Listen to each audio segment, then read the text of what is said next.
সুন্দরবনের প্রত্যন্ত এলাকা গোসাবার শম্ভুনগরের বিদ্যাধরী নদীর ডুগডুগি খেয়াঘাট থেকে রাধানগর খেয়াঘাট হয়ে প্রতিদিন কয়েক হাজার মানুষ যাতায়াত করে স্কুল পড়ুয়ারাও। জোয়ারের সময় যাতায়াতে তেমন কোনো সমস্যা না থাকলেও সমস্যা বাড়ে ভাটায়।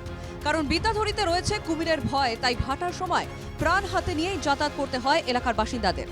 জলকাদার উপর দিয়ে যেতে গিয়ে হামেশাই ঘটেছে দুর্ঘটনা। হ্যাঁ, একদম নিচ পর্যন্ত যেতে হবে, গেলে মানে প্যাসেঞ্জার খুব অসুবিধে। যারা স্যুট বুট পরে আসছে প্যাসেঞ্জার, তারা প্যান্ট ফ্যান্ট সব গোটাতে হচ্ছে অনেকটা, এবং মেয়ে ছেলেপুলে শাড়ি কাপড় সব ভিজে যাচ্ছে। 1 হেঁটো করে কাদা পড়ে, এই জলের উপরে মেয়ে ছেলেপুলে ভিজে পড়ে যাওয়া আসা, স্কুলের বাচ্চাদের সব বই খাতা ভিজে যায় পড়ে গেলে।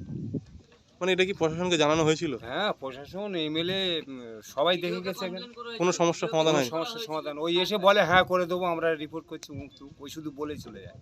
খেয়াঘাটের মাঝিদের অভিযোগ, তারা বারবার প্রশাসনকে বিষয়টি জানিয়েছেন, এলাকার বিধায়কদেরও জানিয়েছেন, কিন্তু কোনো সমাধান মেলেনি। হসপিটাল বলতে গেলে ক্যানিং হসপিটাল, তার এদিকে কোনো হসপিটাল নাই।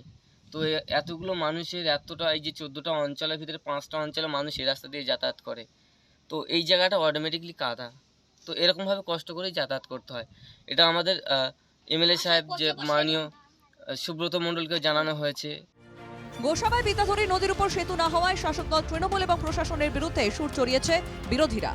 তৃণমূল কংগ্রেসের নেতারা প্রতিশ্রুতি দিয়েছিলেন যে ওখানে একটা কংক্রিটের ব্রিজ করে দেওয়া হবে। কংগ্রেস হচ্ছে মিথ্যে প্রতিশ্রুতি দেওয়ার রাজা। এরা তৃণমূল কংগ্রেসের সঙ্গে যেমন দুর্নীতিরও সম্পর্ক আছে।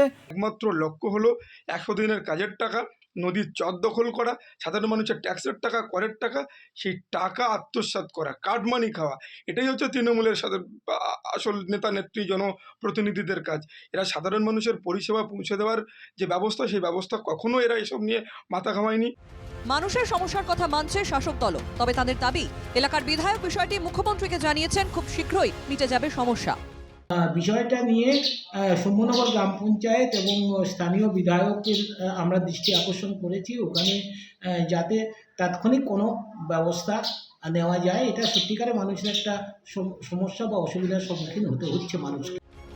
খেয়াঘাটের এই সমস্যার কথা একাধিকবার পঞ্চায়েত প্রশাসন, বিডিও এবং বিধায়ককে জানিয়েও কোনো সুরাহা হয়নি বলে অভিযোগ স্থানীয় বাসিন্দা থেকে শুরু করে মাঝিদেরও।